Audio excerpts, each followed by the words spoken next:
Hola, buenos días. Buenos días, profesor. Hola, hola. Buenos días. Muy buenos días. Buenos días, profesor. Hola, hola.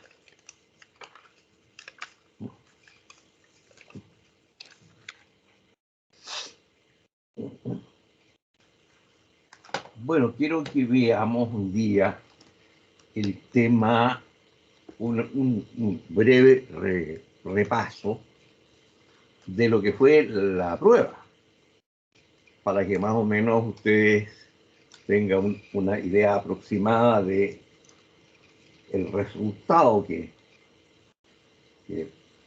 han tenido. Pero antes yo quiero que terminemos bien un aspecto que solamente en materia de organización sindical alcanzamos a ver muy brevemente y que dice relación con las prácticas antisindicales, que es la materia sin duda de mayor interés en torno al tema. Porque la verdad es que toda esta temática de las prácticas antisindicales es la verdadera defensa que tiene el trabajador y la organización de trabajadores en cuanto a la aplicación efectiva del principio de la libertad sindical.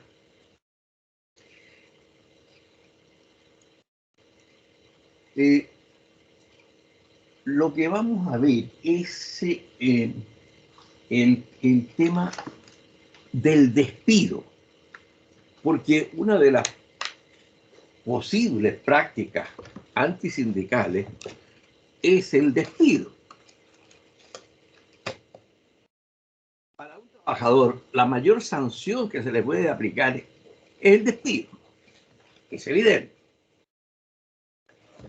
Entonces, ¿qué es lo que sucede cuando el despido es una represalia por la actividad sindical del trabajador? Tenemos que distinguir dos situaciones. La del trabajador que tiene fuero, cualquiera que sea la fuente del fuero. Puede ser director sindical, puede ser mujer en estado de embarazo o de posparto, en fin, puede ser integrante de la Comité Paritario de Higiene y Seguridad, en fin. Esa es una situación del que tiene fuero. El que tiene fuero no tiene ningún problema porque precisamente tiene fuero. De tal manera que si se produce el despido, ni siquiera es necesario recurrir a los tribunales para que el trabajador sea restituido. Basta con ello que lo requiera la dirección del trabajo. Es decir, el trabajador formula su reclamo en la dirección del trabajo. Un inspector del trabajo se constituye en la faena y en el acto el empleador está obligado a reincorporar al trabajador despedido. Vamos a ver los artículos que dicen relación con el tema que estamos viendo. Ahora, la situación naturalmente que es diferente respecto del trabajador que no tiene fuero.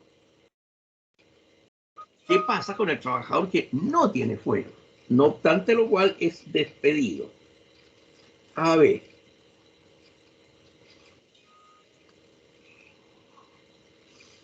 Tenemos entonces en primer lugar la de el trabajador con fuero. Aquí nos vamos al artículo 489. El artículo 489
El artículo, a ver, veamos primero el artículo 294.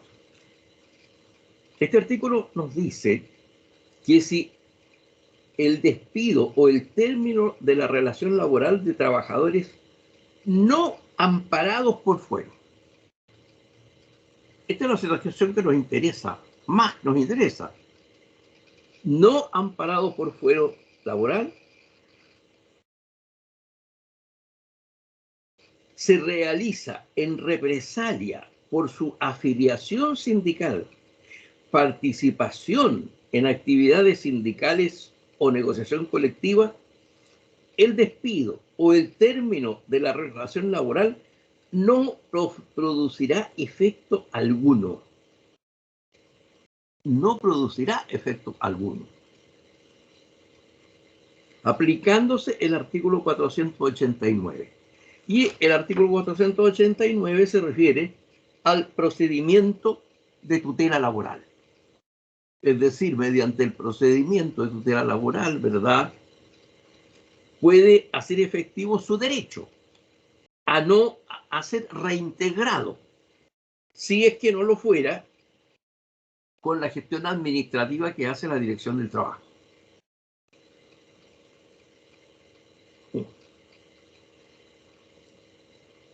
La expresión que señala el artículo 294 no producirá efecto alguno, el despido, quiere decir que no produce el efecto de despedir.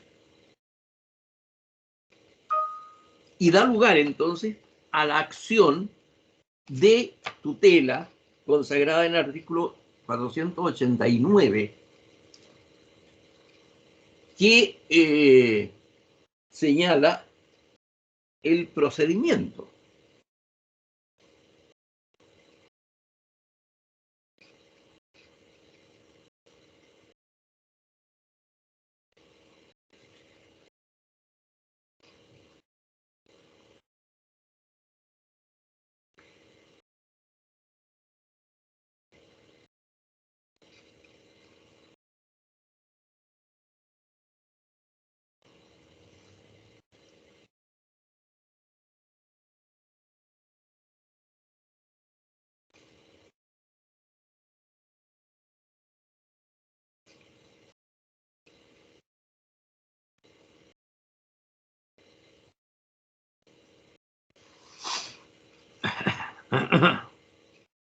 Ahora, con respecto al trabajador con fuero,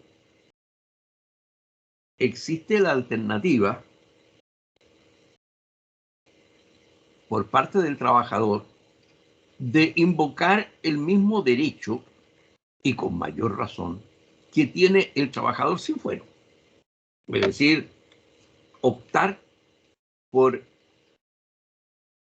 la reincorporación.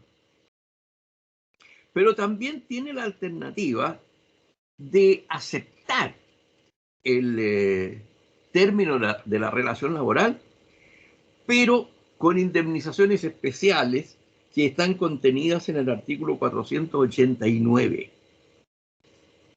que además de las indemnizaciones por despido injustificado, hay una indemnización adicional que está consagrada en el inciso tercero de esta disposición del artículo 489, y que es una indemnización adicional que fijará el juez de la causa la que no podrá ser inferior a 6 meses ni superior a 11 meses de la última remuneración mensual. Tenemos entonces de que si el trabajador no opta por la reincorporación, el juez de la causa sanciona el despido como despido injustificado. Establece las indemnizaciones propias del despido injustificado, las que ustedes ya estudiaron.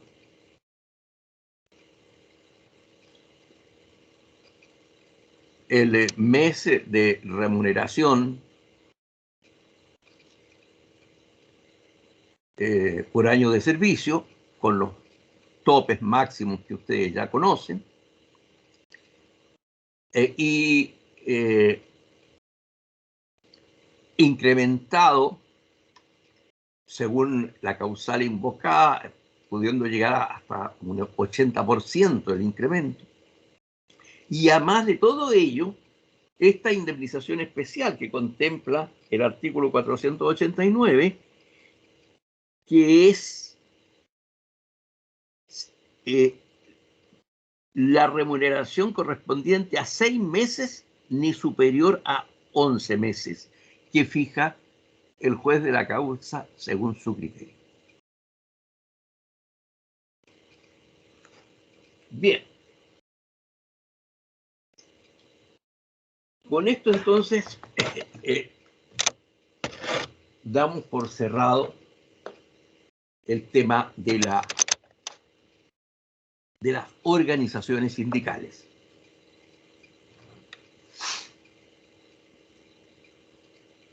Entonces yo les decía que vamos a aprovechar esta clase para analizar la situación de la prueba, en que había preguntas bastante simples, pero otras, diría yo, mucho más complicadas. Entonces, a ver, vamos a ver, voy a ver la prueba porque no la tengo a mano.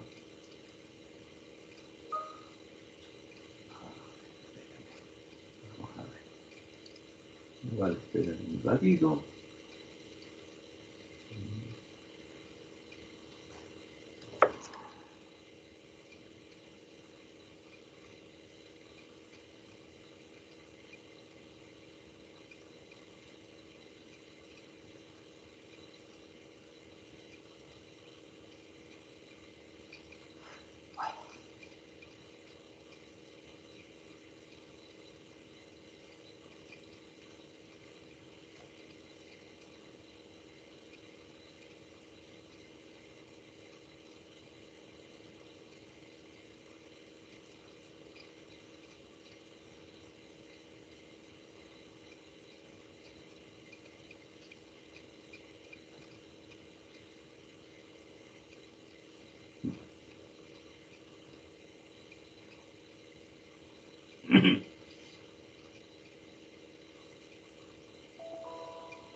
Ya.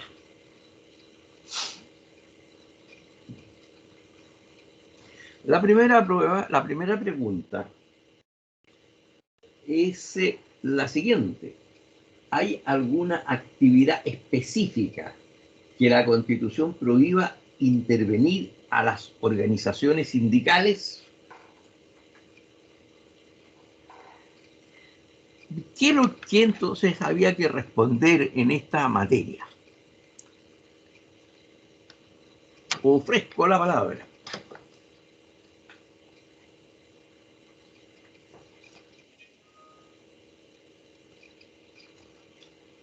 ¿Quién dijo yo? ¿Quién dijo yo? Profesor, buenos días. Buenos días. Adelante. Bastián Jorquera, por acá. Ya. Espérate un poquito.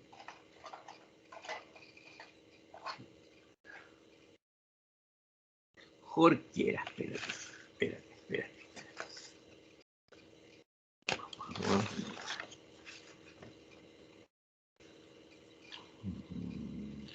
Bastián Jorquera, ya. Adelante.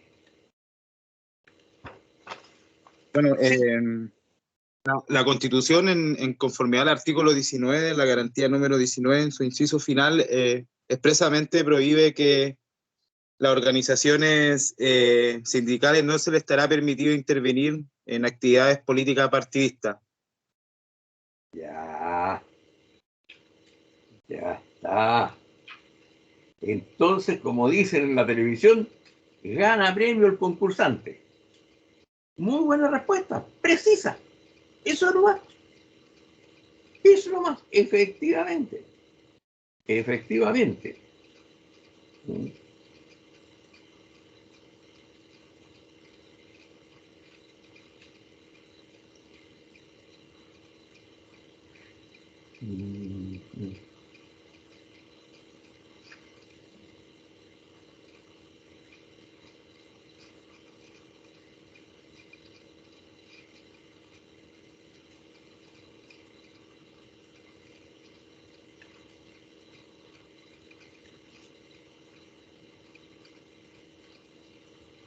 La verdad es que respecto de eso no hay más que decir. Si esa era la respuesta. Eso era la respuesta.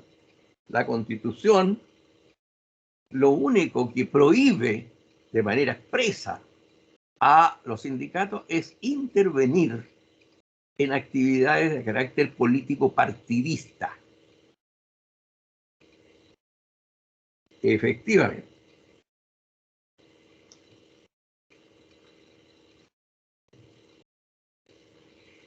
La número 2. Explique los alcances del artículo 214 en la primera parte, o sea, hasta el punto seguido del inciso 4. Entonces nos vamos al artículo 214.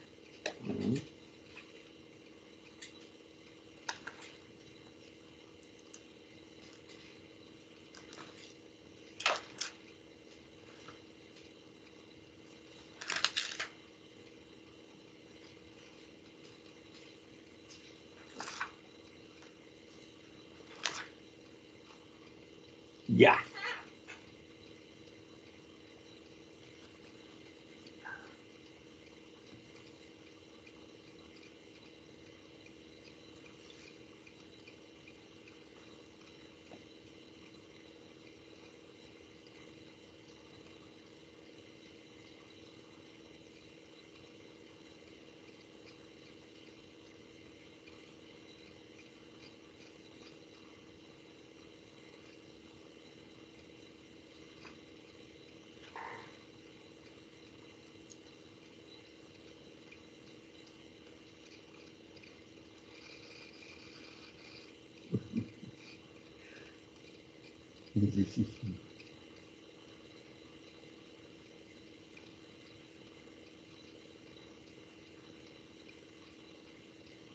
Ya.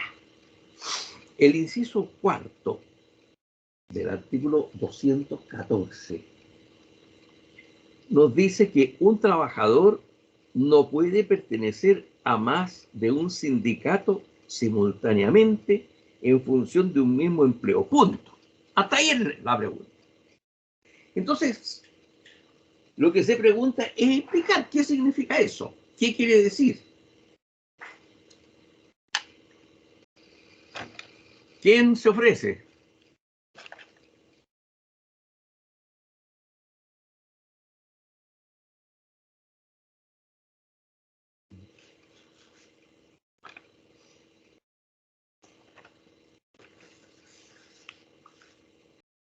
Bueno, a ver. Pablo Espinosa, ¿qué contestaste?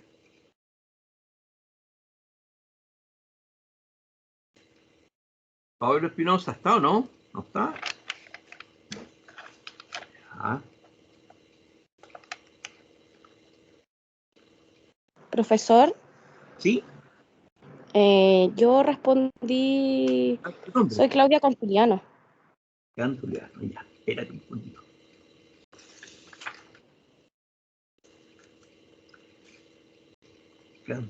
Ya. Dime.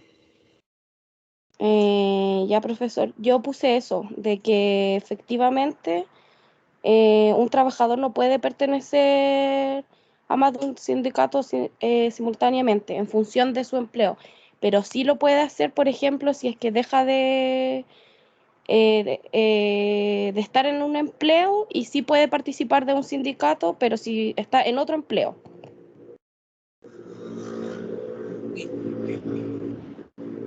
La respuesta es, en primer lugar, está bien la respuesta. Ahora, ¿cuánto bien? Eso quiero que me lo aclares.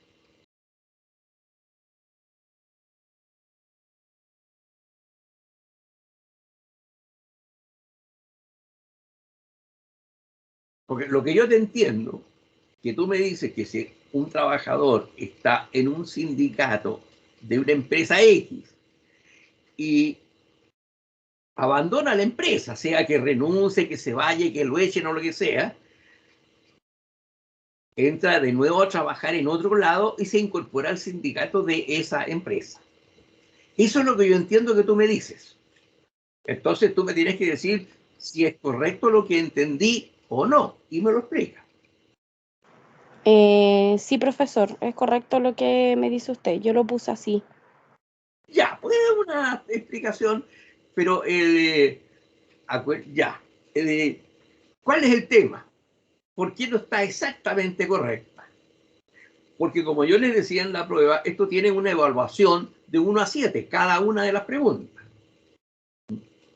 Entonces, ahí el tema central está en la expresión que utiliza el código de simultáneo. Un trabajador no puede pertenecer a más de un sindicato simultáneamente. Y en el ejemplo que tú me das, no es simultáneo, porque está diferido en el tiempo. Es decir, cuando estuvo en la empresa A, él participó en el sindicato de la empresa A, pero por cualquiera que sea la razón, dejó de ser trabajador de la empresa A y ahora es trabajador de la empresa B y se incorpora al sindicato. Ahí no hay simultaneidad, porque hay un tiempo intermedio. ¿Ves tú? Sí, profesor, de hecho sí puse, me acuerdo que puse textual sobre eso de simultáneamente, que Bueno, solo podrá hacerlo en función de ahí. distintos empleos, así lo puse. Ah, perdón. Puse que un trabajador no puede pertenecer a más de un sindicato simultáneamente, pero, o sea, en función de un mismo empleo, pero sí lo puede hacer en función de distintos empleos. Eso puse.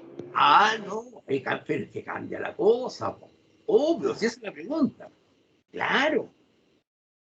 ¿Cuántos trabajadores hay que tienen dos pegas? No son pocos los trabajadores en Chile que tienen dos pegas. Y por lo tanto tienen empleadores distintos. Entonces, ahí no hay simultaneidad. Puede pertenecer al sindicato de cada empresa, no de una misma empresa. De tal manera que tu respuesta está buena. Es la respuesta que correspondía. Así que, estupendo. Vamos a la tercera. ¿Qué es lo que nos dice la tercera? A ver. Ya se me apaga la mañana. Ya. Ya. Una empresa que tenga 700 trabajadores permanentes. ¿Cuántos se necesitan para constituir un sindicato sin considerar la situación especial a que se refiere el inciso segundo? ¿Y qué sucede si con el tiempo disminuye el número mínimo exigido por la ley? Bien.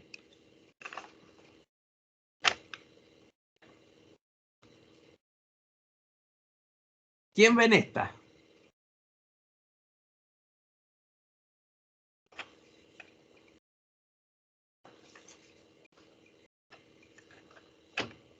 A ver. Abarca Valentina.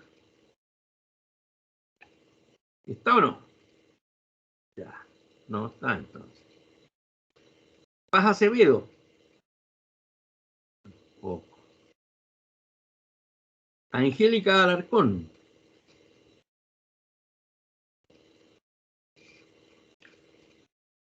Óscar Aliaga.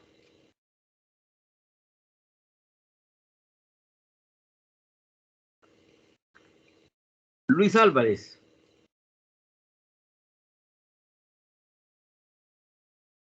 Carolina Araya. Profesor Carolina Carolina Araya. Araya. Ya. En esa respuesta yo la quedé incompleta porque respondí solamente la parte de lo que se necesitaba para los 700 trabajadores, más no qué pasaba si con el tiempo disminuía el número exigido por la ley. Ya. En, Ya. La respuesta fue que según el artículo 16 de la ley 19.069, lo que se requiere de los trabajadores es que a lo menos el 10% del total de los trabajadores sea representado por, creo que mínimo 25, Claro, pero 25 es que, mira, trabajadores. a ver, una explicación obvia, que la verdad es que no la, parece que, no sé si en las instrucciones lo decía, ¿no es cierto? Que no me copiaran, que podían consultar todo lo que Sí. quieran. No, si no lo puse citando la ley, lo puse solamente mencionando que en el artículo está fijado, pero lo expliqué con mis palabras. De hecho, también expliqué a cuánto correspondía a los trabajadores que tenían que ser. Ya, pero es que no era esa la pregunta. ¿Entienden? Sí, eso lo estoy diciendo yo. O sea, ¿cómo voy a estar preguntando algo que yo estoy diciendo? Seré imbécil, pero no va tanto. Claro. Yo estoy diciendo, se dan todas las condiciones para que se constituya un sindicato. Primero, ¿cuántos se necesitan? Entonces, y di cifras, entonces se necesitan, parece que 300 puse, no sé cuántos, 700, no me acuerdo.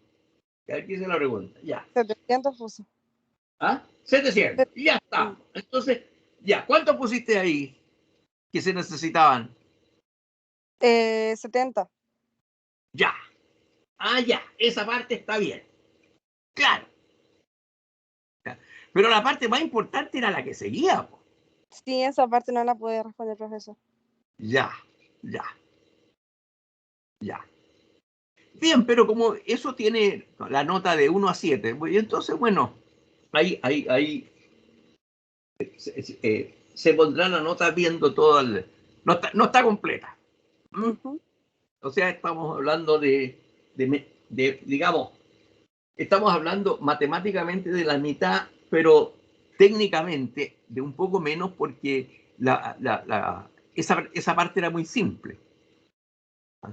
Solamente, digamos, la enunciaba para que me respondieran lo que sí me interesaba, que era lo segundo, que era, ¿qué pasa si disminuye el quórum? Ya. La siguiente tenemos. ¿Cuál es la principal diferencia entre las asambleas ordinarias y las extraordinarias en cualquier organización sindical? Esta está facilita.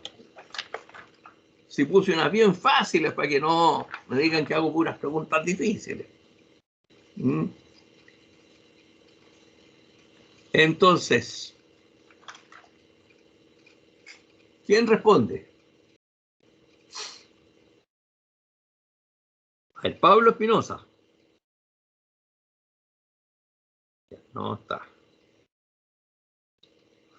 Franco Fernández. Aquí, profesor. Disculpe, no escuché cuál pregunta enunció. ¿Me la podría repetir, por favor? La 4. ¿Cuál es la principal diferencia entre las asambleas ordinarias y las asambleas extraordinarias de cualquier organización sindical? ¿La contestaste? Mi respuesta, sí, yo la contesté. Mi Ya, pues. respuesta fue que básicamente que en la asamblea extraordinaria se trataban temas exclusivos, Ya. que tenían que ver, a ver, no recuerdo bien en este momento, pero tenían que ver con el patrimonio del sindicato y ver temas de mayor importancia. Y solo podían ser convocadas por quien determinara los estatutos o por el presidente.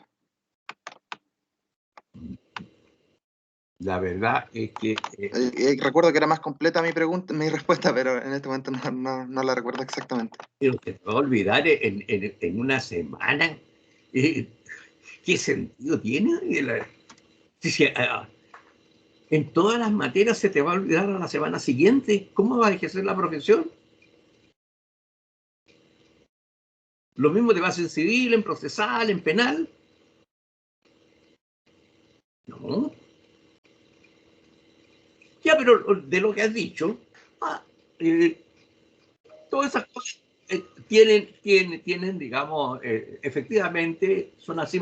Está muy lejos de ser completa, sí, la respuesta. Pero lo que dijiste está aceptable. Pero no se puede olvidar la materia de una semana para otra, pues, compadre.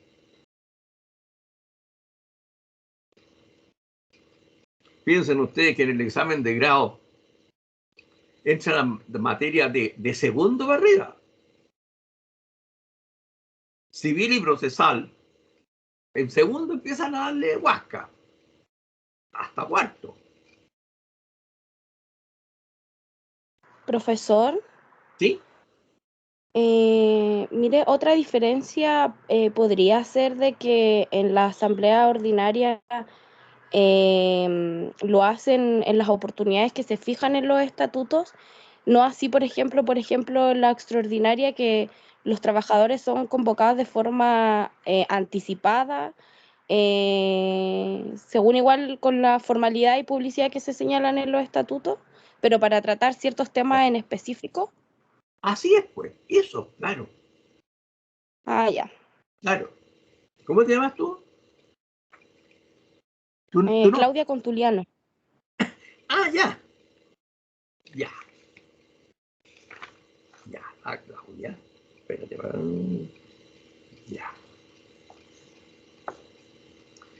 Ya. Eso era. La 5. ¿En qué caso los directores no aforados podrán hacer uso de las horas de trabajo sindical?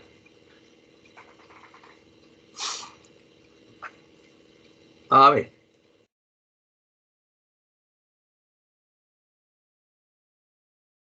Camila Araya. Camila Araya, no está. Osvaldo Arredondo.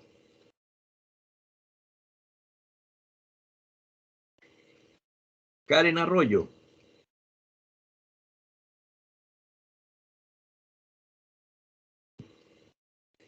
Teresita Cabrera.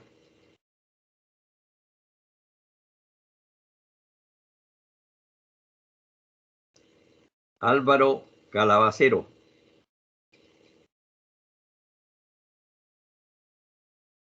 Natasha Campos.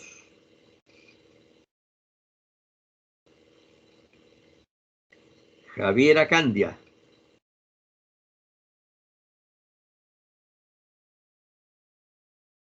Melanie Caniguante.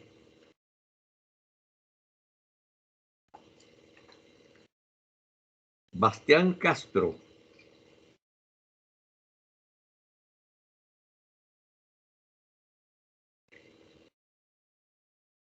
El Castro, Bastián Castro Osandón.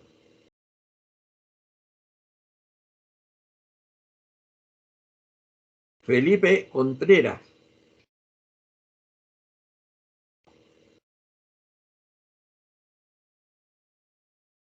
Constanza Cornejo.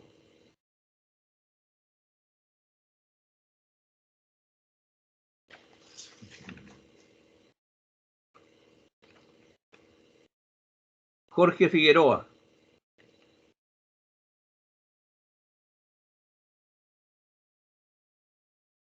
Dominique Ford.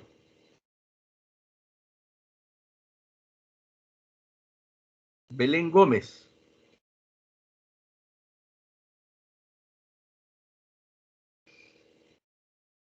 Caterín Lara.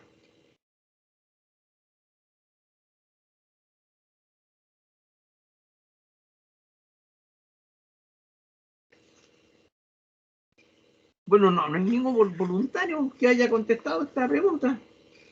Profesor, ¿se escucha? ¿Sí? Yo soy Valentina Escalona. Escalona. Sí. Ya, dime. Las horas sindicales son una facultad que se le da a los directores forados. Dentro de esta tienen la posibilidad de acumular estos días dentro del mes y poder dividirlos y también transferir estos días a un director no forado. Y de esa forma es como un director que no tiene fuero puede hacer uso de las horas sindicales y le son transferidas por otro director. Perfecta la respuesta. Muy bien. Corta, precisa, pero exacta. Muy bien.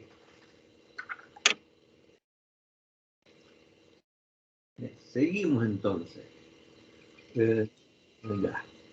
Diferencia entre la sanción al empleador por práctica antisindical y la que corresponde por otra cualquiera infracción. Ya. Ofrezco la palabra.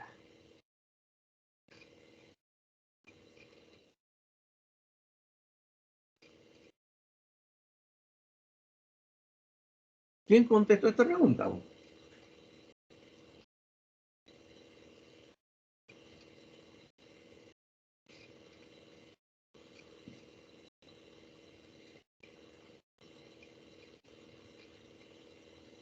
Profesor, yo le respondí Ivania Barra. Perdón, ¿Ivania? Ivania Barra. Barra, ya. Espérate.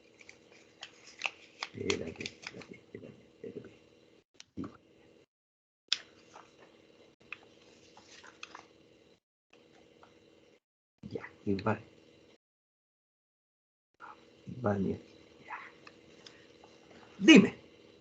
Profesor, la diferencia entre la práctica antisindical, la sanción, se refiere a las multas, ya que tiene una mayor sanción en el valor de la multa, ya que Ya. en el artículo 292 es el que sanciona y se manifiestan las sanciones dependiendo de si es microempresa, pequeña empresa, mediana o grande empresa. Y las sanciones que son en disposiciones generales, las sanciones normales que podríamos decir, se encuentran en el artículo 506. Y ahí las sanciones son de menor valor. Ya. Ya. Esa es una diferencia. Y la otra, no sé, no, es que no sé si estará bien, pero las sanciones, las prácticas antisindicales, intervenía el Tribunal del Trabajo. Esas son las diferencias importantes. En cambio, las otras son sancionadas por la Dirección del Trabajo, que Sí, es por un la órgano Dirección del Trabajo. administrativo. Esa es la respuesta. ¿Está bien? Está bien la respuesta. Está bien. Y, a ver.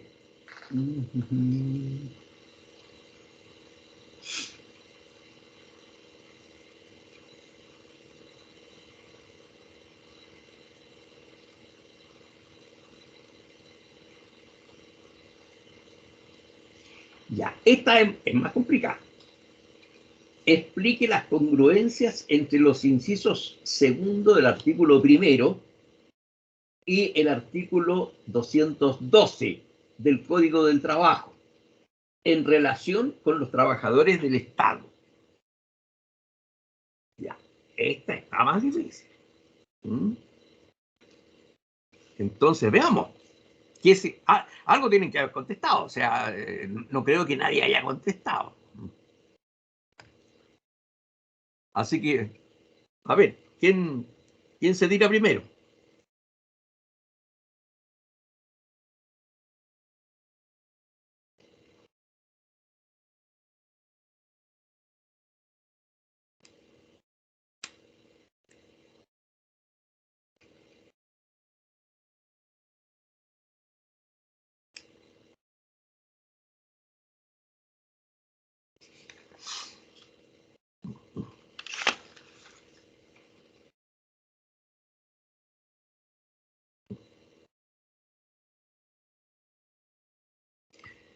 A ver, Betsabe Bastidas, ¿qué contestaste?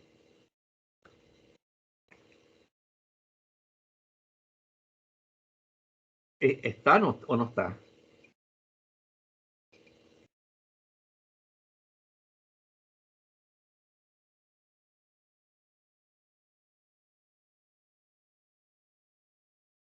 Mariela Benjamin.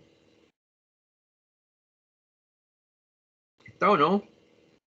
Te voy a pronunciar una sola vez el nombre si no tengo respuesta, porque perdemos mucho tiempo. Patricio Volados.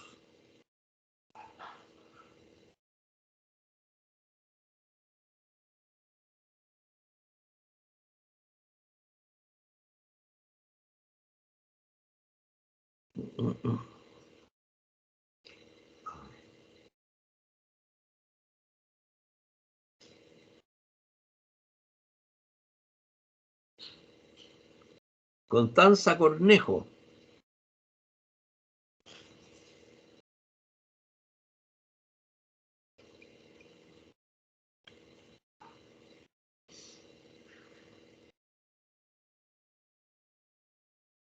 Catalina Cortés.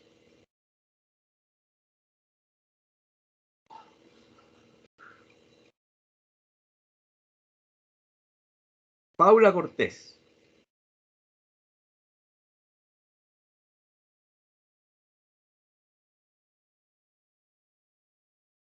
Matías Cubillos.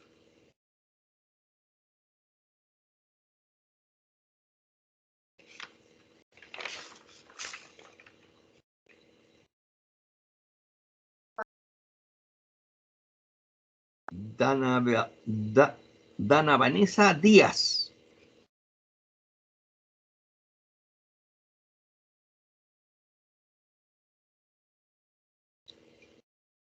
Valentina Escalona. Aquí, profesor. Ya. El artículo 1 del código excluye expresamente a este tipo de trabajadores, los trabajadores del Estado, de todas sus normas. Y lo que hace el artículo 212 es de manera implícita decir que los trabajadores de este tipo de trabajadores no pueden formar organizaciones sindicales porque dice que solamente los trabajadores de empresas privadas. Entonces está en congruencia estas dos normas, ya que está excluyéndolos de las organizaciones sindicales en general. Ya, a ver. A ver.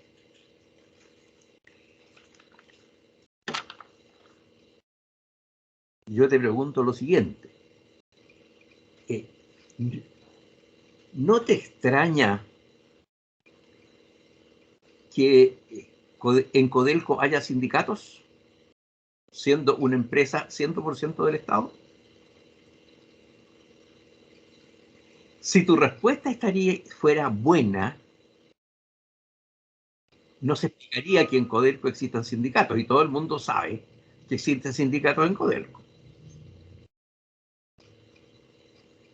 Entonces, está claro que la respuesta no está buena, porque no era tan simple. No sé si me entiendes. Un poco, o sea, según lo que Era hemos más visto, pregunta, claro. lo que se le permitía a estos trabajadores era como un tipo de asociación, no sindicatos como tales. Mira, pero es que, a ver, yo te estoy señalando no una simple hipótesis, sino una realidad. Tú ¿Sabes o no que en Codelco hay sindicatos? Claro, no le había prestado mucha atención a eso, en verdad que se supone que debería. Pero ¿Verdad? ¿por qué Entonces, se esto entonces? esa explicación no es válida, porque Mm. entonces no deberían haber sindicatos en Codelco. Profesor, Y yo te pongo el ejemplo de Codelco, oye, bueno, porque es la empresa más importante del país, oye, y todo algo debemos saber de Codelco. Y sale la información a cada rato, que hay gente que trabaja en Codelco, que habla del sindicato número 1, el sindicato 2, el sindicato de supervisores, el sindicato de allá. O sea, es público y notorio que en Codelco hay sindicatos. Y por lo tanto, entonces, ahí va la pregunta. Hay que explicar la situación. Profesor, Sí. eso, o sea, no sé si estará bien, pero eso no tiene que ver con el estatuto especial que ellos tienen que tener, según el artículo 1, entonces el artículo 212 Espérate. como que... No, pero es que parte de un error. No hay un estatuto profesor, especial. profesor, yo creo No, que sí, la confusión... espérate. Ah, ya, En ya. Codelco, los sindicatos son iguales a todos los sindicatos de Chile, no son distintos. No es que exista una ley especial para Codelco. Existió, pero antes del año 73, ustedes no nacían. En ese tiempo existía el Estatuto de los Trabajadores del Cobre, antes del año 70. Del año 73, desaparecieron con el golpe militar. Desde ahí para adelante nunca han tenido las empresas del Estado estatutos especiales para efectos sindicales. Ya, ¿quién estaba hablando? Acá, profesor, yo creo que hay una confusión porque lo que quizás se refiere a la compañera es los funcionarios de la administración del Estado. Para ellos no aplica. Ya, ¿tú eres? ¿Tu nombre? Fernanda Andrade. Fernanda Andrade. Ya. A ver, Fernanda Andrade, tu respuesta es la exacta. Si el punto es que hay, bueno, por supuesto que es una forma de decirlo nomás. Hay que saber leer. Es una forma de decirlo. Es decir, la importancia que tienen los términos de la ley. Entonces, como dice la compañera, si uno se va al artículo primero, ¿verdad? Al artículo primero, el inciso segundo dice que estas normas no se aplicarán, sin embargo, a los funcionarios de la administración del Estado, centralizada y descentralizada, del Congreso Nacional y del Poder Judicial, ni a los trabajadores de las empresas o instituciones del Estado o de aquellas en que éste tenga aportes, participación o representación, siempre que dichos funcionarios o trabajadores se encuentren sometidos por ley a un estatuto especial. No existe, nunca hablamos, si terminamos la cuestión sindical y nunca hablamos de estatutos especiales de las empresas del Estado. Ahora, las normas no se aplicarán, de acuerdo con lo que nos dice el artículo primero, a los funcionarios de la administración del Estado, o sea, a los funcionarios públicos.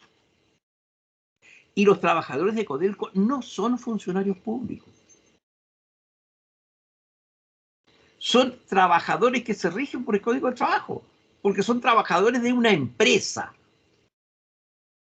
independiente de quién sea el dueño de la empresa. Claro, el dueño de la empresa es el Estado, pero no son Los trabajadores de Codelco no son funcionarios del Estado.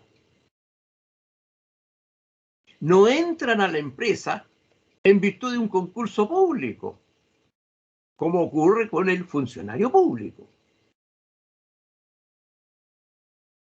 No se rigen por el estatuto administrativo de los funcionarios públicos, se rigen por el Código del Trabajo.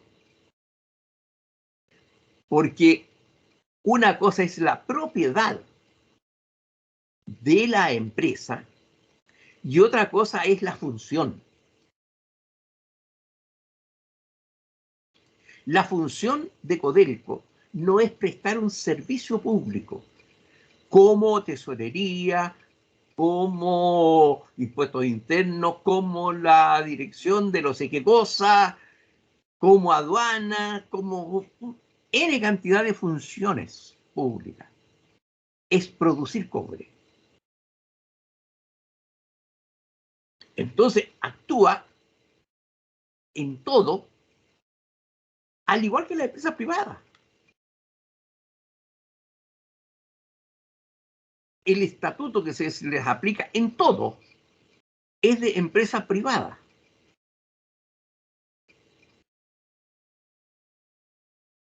Entonces, esa es la cosa. ¿Y qué nos dice el otro artículo que era el que estábamos poniendo en...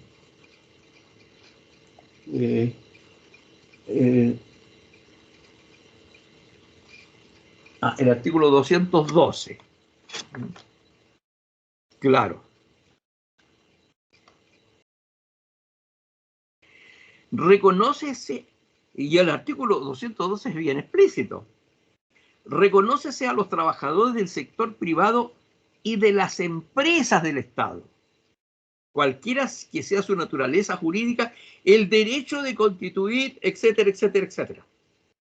Están en el mismo pie para los efectos de la legislación del trabajo, tanto en materia sindical como en materia de negociación colectiva, las empresas privadas con las empresas del Estado. Entonces hay que distinguir en el rol del Estado, el rol como el rol propio de la autoridad, es decir, de la función pública del Estado. Policía, carabinero, funcionario administrativo, etcétera, etcétera. Y las empresas del Estado, que son entes productivos, al igual que una empresa privada. Entonces, acá, a los trabajadores del sector privado y de las empresas del Estado, porque las empresas del Estado hacen exactamente lo mismo que hace la empresa privada. Díganme ustedes, ¿cuál es la diferencia entre lo que hace Escondida y lo que hace Codelco? ¿Cuál es la diferencia? Ninguna, profesor. No hay ninguna. Ninguna. Hacen exactamente lo mismo. Extraen cobre, ¿no es cierto? Hacen toda la operación de investigación, qué sé yo, de búsqueda de nuevos minerales, sacan la roca, muelen la roca, la convierten en concentrado, qué sé yo, y bueno, hacen lo mismo. Y lo venden. ¿A qué precio? Al precio de mercado, igual que todo. Por eso es que, siendo empresas del Estado, se regulan de acuerdo con la ley que existe en Chile para las empresas. Es decir, en ese sentido, no hay diferencia entre el Estado y el particular.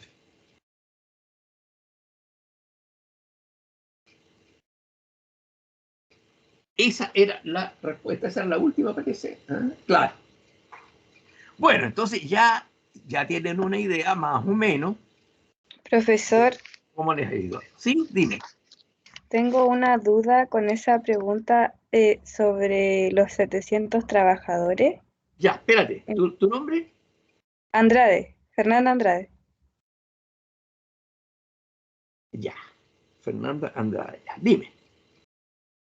Ya, dime. Que también en el artículo... Ay, espérame que se me... En el artículo, era el 227, me parece, dice que si hay más de 250 trabajadores, no importa el porcentaje. Entonces esa es mi duda. Mira, bueno, es que no se refería a ese punto. No se refería a ese punto la pregunta, porque es una situación muy especial. Claro, pero como puso usted en una empresa que tiene 700 trabajadores, entonces también yo en realidad respondí eso, que si tenía 250, en realidad no importaba el porcentaje porque yo vi ese artículo y dije sindicato de empresa y lo relacioné con eso. A ver, pero no te entiendo. No te entiendo. No te entiendo. Porque resulta de que esa norma que tú dices que no importa el porcentaje es, a ver, de la Constitución, ¿no es cierto? Ya. Ya.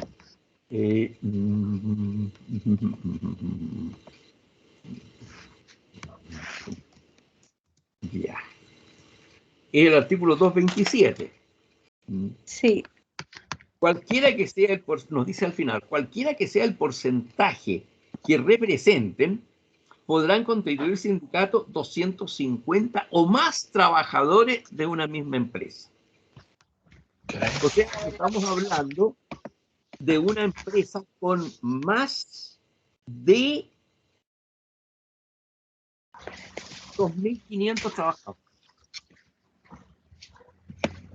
¿Cuántas empresas hay en Chile con más de 2.500 trabajadores? Contás con los días de la mano. ¿No es cierto? que yo ya no lo había entendido así, porque dice cualquiera sea el porcentaje, podrán...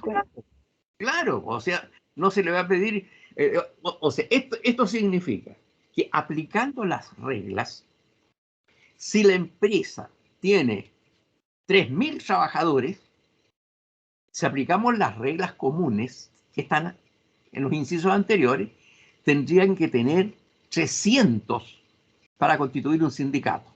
¿Correcto? El 10% de 3.000 son 300. ¿No es cierto? Entonces, lo que nos dice que ahí no es necesario porque bastan 250. Sin perjuicio de lo anterior, o sea que al margen de lo anterior, no se toma en cuenta lo anterior. Podrán constituir sindicatos 250 o más trabajadores. Claro. Entonces, una empresa que tenga 3.000 trabajadores, una empresa que tenga 4.000 trabajadores, no necesitará 300 en el primer caso, ni 400 en el segundo caso, sino que bastará que tengan 250. Eso es lo que dice. Por eso que eso no tenía nada que ver con la pregunta. Estaba al margen de la pregunta.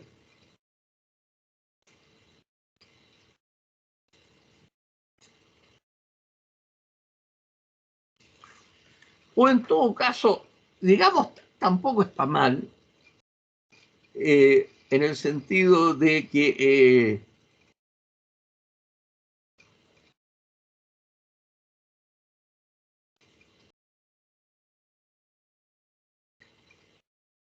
si no alcanzan a los 250 y se reduce el número, ahí se produce el efecto de que ha dejado de cumplir con uno de los requisitos necesarios para su constitución.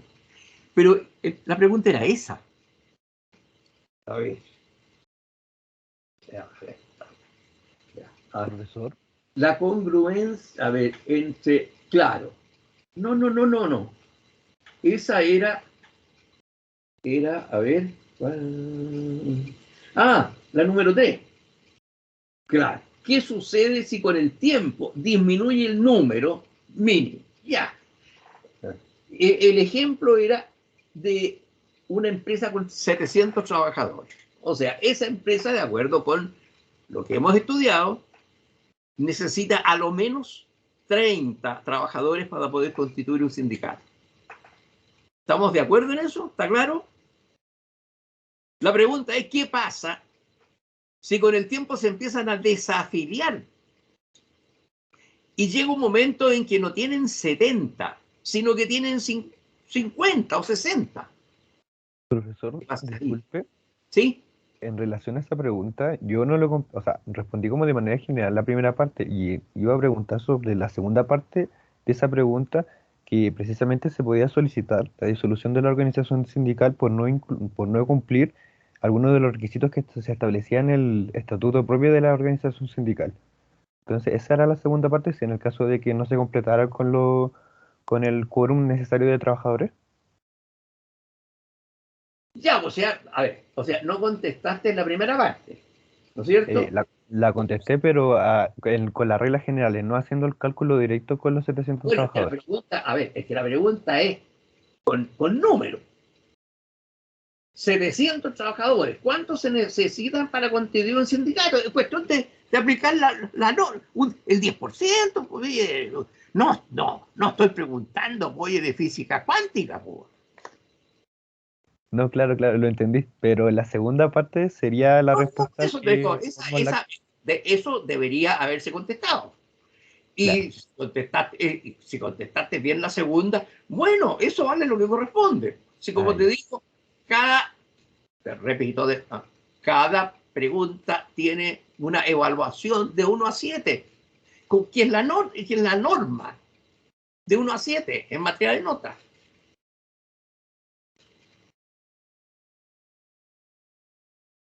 Entonces ahí contestaste la mitad.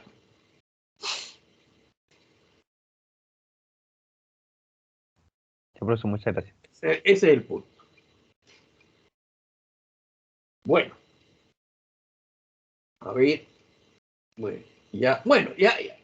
eso es todo lo que dice relación con la prueba. ¿Alguna pregunta sobre la prueba para tener por terminado el tema de la prueba? Si hay alguna duda que no entendieron, qué sé yo, cualquier cosa, es el momento de decirlo.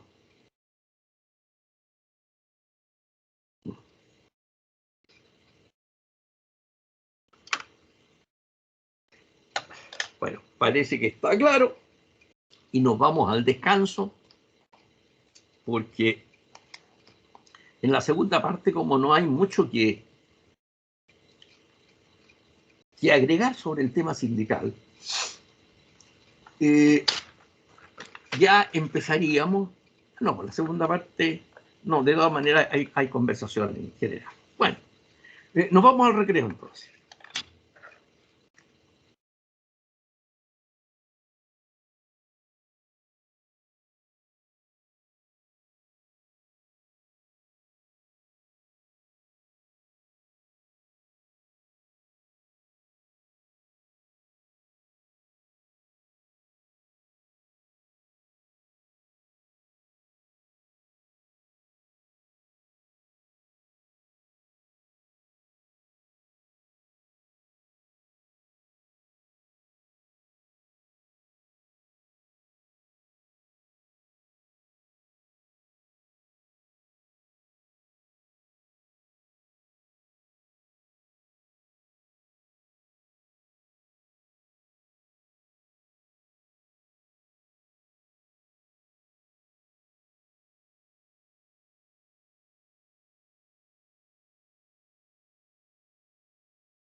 Bien, reanudamos entonces la clase.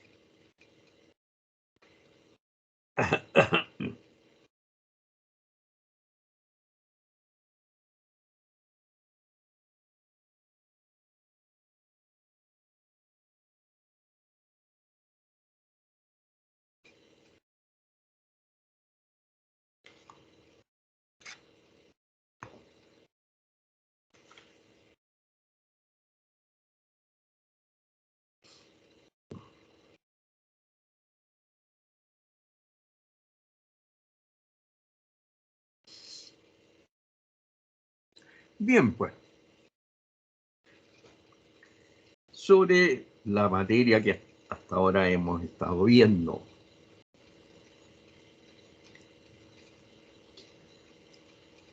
Queda abierta la oportunidad para hacer consultas, observaciones, inquietudes, en fin. Porque a partir de la próxima clase estaremos tratando sobre la negociación colectiva.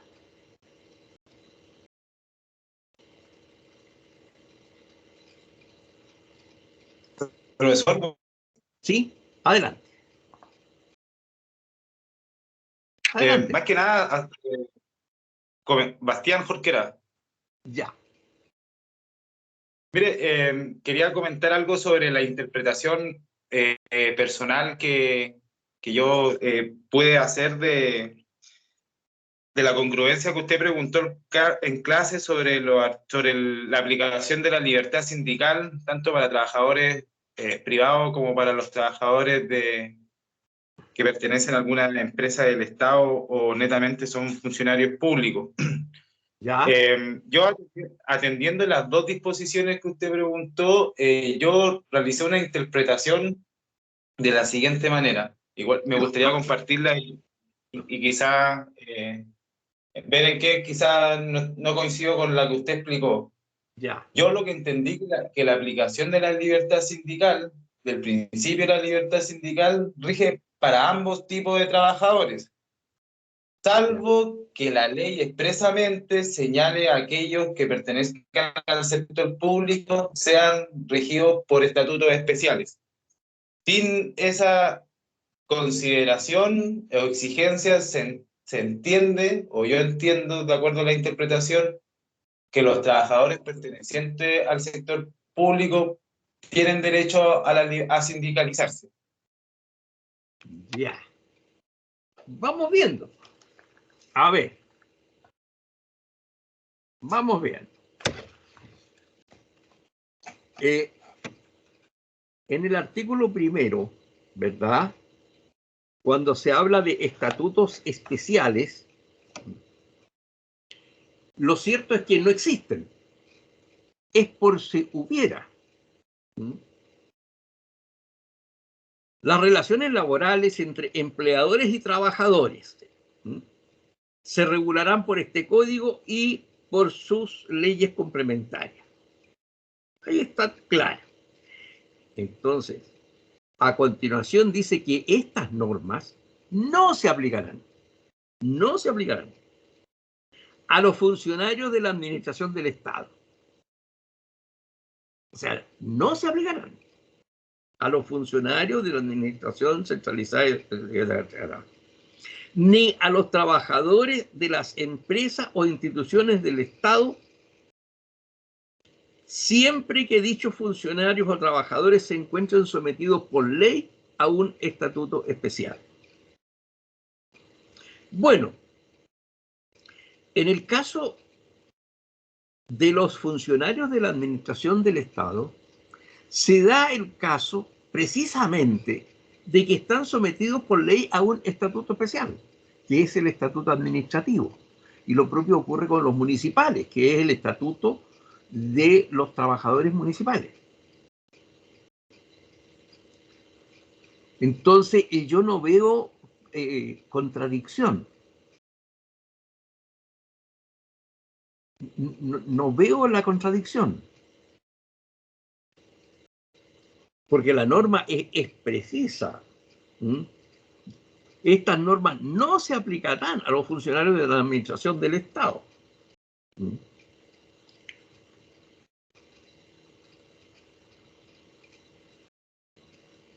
Y en el caso de las empresas del Estado o instituciones del Estado, o aquellas en que éste tenga aportes, participación o representación, siempre que dichos funcionarios o trabajadores se encuentren sometidos por ley a un estatuto especial.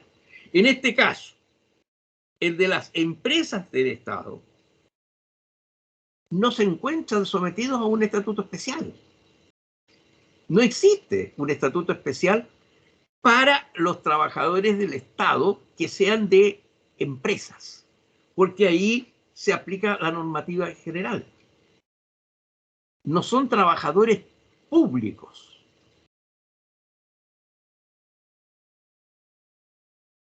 Entonces yo no veo bien cuál es la contradicción que ves. Profesor, mire, ahí me quedó claro a ver, el punto final del reconocimiento, si es que lo hay en el estatuto o no, según la ley. Quizá el error mío fue haberlo interpretado de que daba por entendido de que la aplicación del principio de libertad sindical también se regulaba a los funcionarios públicos, salvo que la ley señale que existe un estatuto contrario y que por ende, en consecuencia, no tendrán derecho a sindicalizarse. Pero ¿Ya? contraria la interpretación de la ley. Es al contrario, según su explicación. No es una exigencia, sino que serán los trabajadores de la empresa del Estado, sí. A ver. Yo me di cuenta de mi error que di la opinión. Ya. Yo me di cuenta. Ya. Porque suponía que era una exigencia los estatutos para poder tener la calidad de derecho a sindicalizarse, pero no. En principio, no, la aplicación del principio de libertad sindical no rige para los funcionarios públicos, salvo que se reconozcan estos estatutos especiales que señala el inciso tercero, Claro. si no me equivoco, del artículo primero. Bueno, y esto es lo que establece los artículos de las convenciones de la OIT en relación con estos temas.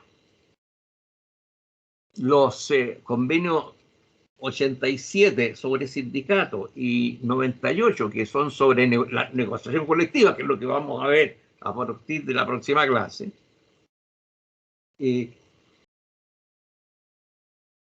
establecen que el Estado es soberano para incluir o no a los funcionarios públicos en las normas de la OIT, bajo las normas de la OIT.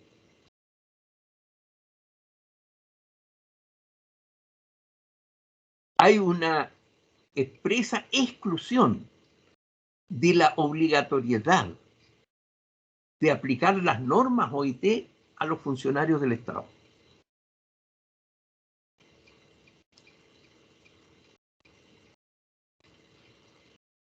Y están, en todo caso, ¿verdad? Están cubiertos, en el caso de los funcionarios públicos y municipales, con los respectivos estatutos que rigen las relaciones entre los trabajadores y el servicio público respectivo. A ver,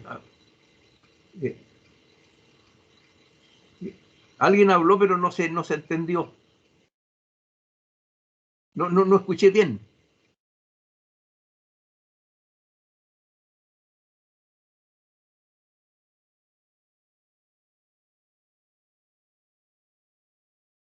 Bien, pues queda abierta la tribuna para expresar alguna opinión, alguna duda, alguna consulta, en fin.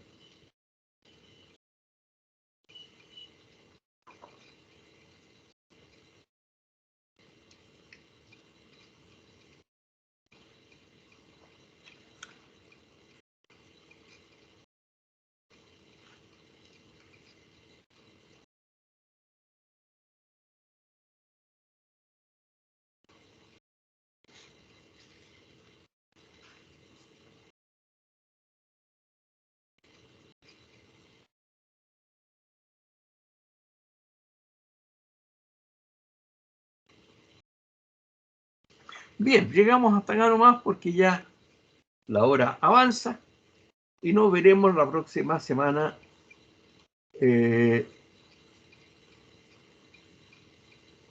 Profesor, la subsiguiente semana, porque la próxima semana es salud mental. Nos veríamos el martes 19, si no me equivoco. ¿Sí? ¡Ándale! Porque hoy día estamos a 7, ¿no es cierto? Estamos a 7, la próxima Acá. semana 11, El lunes es... lunes 11. el lunes equivale al 12 de octubre. Claro. Al antiguo 12 de octubre, ahora es 11 de octubre. Bueno, ya, nos correspondería el martes de clase, pero estamos en semana de salud mental, me dices tú. Claro, la semana del 11 al 15. O sea, del 3 al 15 Ya. en realidad. Ya. Entonces nos vamos a ver el 19. Pero vamos a quedar con más salud mental que 8, poco, porque con tanta salud mental deberíamos exhalar salud mental con tantas semanas de salud mental que tenemos. Bueno, ojalá así sea. Bien, que lo pasen bien entonces y será hasta cuando corresponda. Chao, chao. Chao, profesor, que tenga Hasta un luego. día. Gracias. Chao. Profesor, ¿Sí? ¿Sí? bueno, me quedé hasta el final porque la pregunta de los 700 trabajadores no me quedó clara la explicación, A ver, ya. porque, ¿cómo se llama? Habla de que si en una empresa hay 700 trabajadores, ¿cuántos Ya. trabajadores se necesitan para constituir el sindicato? Ya. Y soy insistente en el inciso final porque dice, sin perjuicio de todo lo anterior, de la regla de los porcentajes, todo eso, dice, Sí. cualquiera sea el porcentaje que representen, podrá constituir sindicato 250 o más trabajadores de una misma empresa. O sea, lo que entiendo yo es que si hay 250 trabajadores, ya se puede constituir sindicato, no importa el porcentaje que represente. Así es. Claro. Ah, eso, pero usted dio otra respuesta recién y aplicó eso de la regla del porcentaje de 25, le dijo a mis compañeros. No, entendiste mal. Sí, No. bueno, ahí va a quedar grabado, pero anteriormente la compañera respondió eso y usted le dijo que estaba bien y después yo volví a preguntar esto y me dijo que estaba mal lo que yo estaba diciendo. Por eso ahora volví a insistir en esto. A ver, aclaremos el punto. Aclaremos el punto. A ver, el ejemplo es de una empresa que tiene 700 trabajadores. Sí, ¿Cuántos así es. necesita? Ya. Ahí la respuesta es clara. Ahí no hay duda. 250. ¿Cómo? Pues si son 700. Por eso, pero acá dice, sin perjuicio de lo anterior, no importa el porcentaje que representen, Sí, pero podrán... ¿qué significa sin perjuicio de lo anterior? O sea que primero es válido lo anterior. Y más allá de lo anterior, si se da, es que el tema fundamental dentro del derecho, más que el conocimiento de la norma, es la interpretación de la norma. Esto yo lo he dicho 500 veces. ¿Por qué? Porque las leyes cambian con mucha rapidez. De tal manera que la interpretación que yo te dé de la norma hoy vigente no te va a servir mañana cuando cambie la norma. Y esto está cambiando con mucha rapidez. Entonces hay que aprender, en esto hay que aprender lógica, hay que aplicar la gramática, hay que aplicar todo eso para entender exactamente lo que la ley dice. Entonces, claro, en primer lugar, la ubicación, ¿no es cierto? Es evidente que lo que se está diciendo primero la ley es lo primero que hay que aplicar. Si te agrega más adelante y te dice, sin perjuicio de lo anterior, quiere decir que no hay que aplicar la regla del 10%. No es necesario aplicar la regla del 10% si se juntan más de 250 que quieren sindicalizarse, no que tenga la empresa. Claro, pues, o sea, si la pregunta era ¿cuántos trabajadores se necesitan para constituir sindicato? O sea que se necesitarían 250, porque como son 700, es, dice que cualquiera sea el porcentaje que representen, igual va a poder constituir sindicato si es que... Ahí estás entendiendo mal. Claramente, o sea, las cosas hay que decir. Ahí no entiendes la norma. Claro, no entiendo por eso, que no... Ya, pero es que, sí. A ver, estamos en el artículo 200, ¿cuánto es el...? 227. Ya. El 227. Claro, si a ver.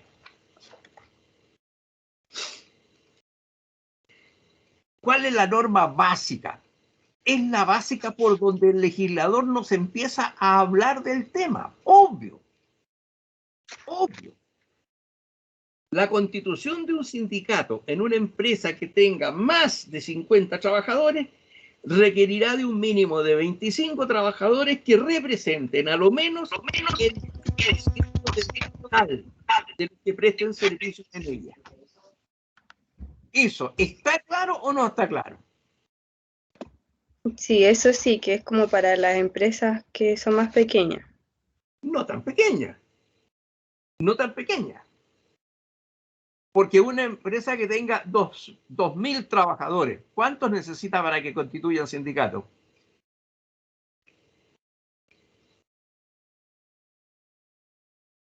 Aplicando esta norma.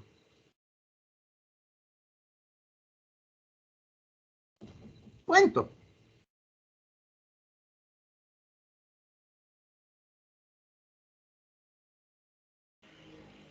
Es que aquí hay cosas, mis estimados amigos, que son elementales de conocimiento o de, no sé, general de las cosas.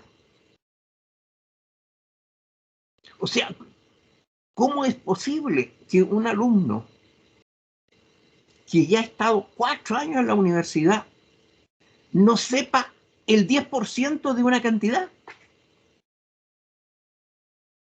O sea, tú no sabes cuál es el 10%. Sí, lo sé, profesor, pero es que estaba leyendo la norma porque que todavía sigo con la duda por eso. Pero sí lo sé cuántos son 200. Pero a ver, por eso estamos razonando para que entiendas el tema. ¿Estás de acuerdo conmigo que si la empresa tiene 2.000 trabajadores, necesita por lo menos 200 para constituir un sindicato? Sí. Ya, ¿ves? Y si tiene 1.000 trabajadores, ¿cuántos necesita para constituir un sindicato? Pero entonces, ¿en qué caso se aplicaría el inciso final?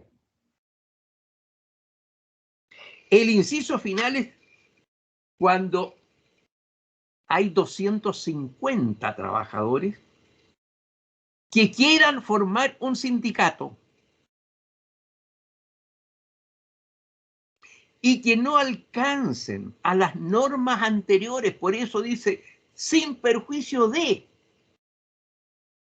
Ah, o ya, sea, esa quería saber, y que no alcancen las normas anteriores, eso... Obvio, pues, ¿sí? Entonces, sin perjuicio de lo que se ha dicho, cuando son 250 los trabajadores que se agruparon, ahí está la asamblea con 250 tipos, ¿no es cierto? Y sale uno y dice, no podemos formar un sindicato. ¿Por qué? Porque resulta que la empresa tiene 3.000 trabajadores. Por lo tanto, si se siguen las reglas anteriores, necesitaría ¿cuántos trabajadores para constituir sindicato? Si se aplican las reglas del inciso primero. Ah, ya, no sé, ahí sí entendí. Ya, pero ¿cuántos necesitarían?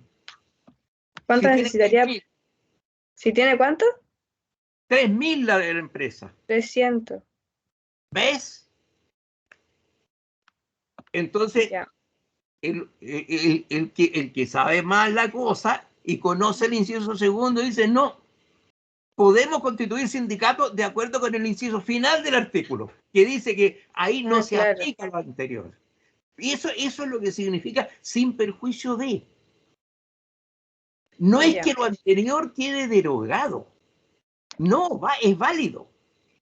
Pero en ese caso especial de empresas grandes, entonces estima el legislador que 250 es un número adecuado para que constituyan un sindicato, no obstante que las reglas anteriores les exigieran que fueran 300, 400 o 500, según la empresa. Ah, no, Una ya, empresa, por ahora sí ejemplo, entendí. necesitaría 500. 500 para formar un sindicato. Ya. Claro, sí es No, sí entendí ya. punto. ¿Ah? Ya, Bueno, gracias, profesora.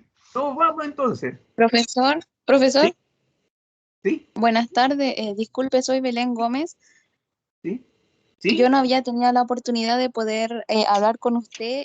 Quería aclarar una situación que yo tenía personal. Obviamente no es a tema de justificarme, sino que es para que tuviera en consideración.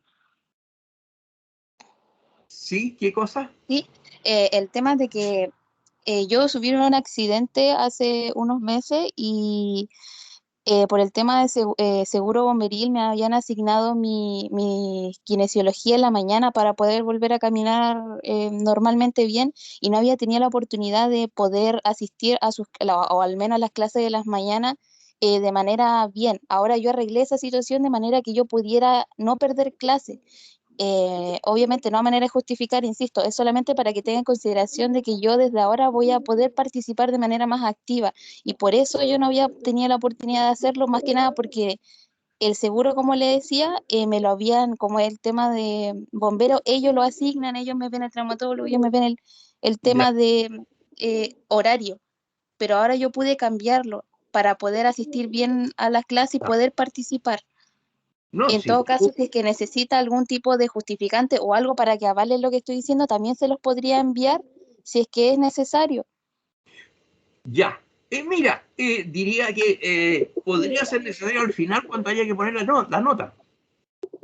Depende de la asistencia que tengas a futuro. Ya, o sea, claro, y si es que es necesario enviar un correo a usted con el tema de todas las cosas para que los vea bien, Sí, ¿también? sí. ¿O no? Sí, Sí, ya, ok. ya está. Siempre. Ya, muchas gracias. Eso quería aclarárselo. ¿Cómo no? Ya está. Bueno, Ya, muchas gracias. hasta cuando corresponde, entonces nos vemos. Ya, gracias. Le voy a enviar un correo. Ya. Chao, chao. Que le vaya bien. Igualmente, pues.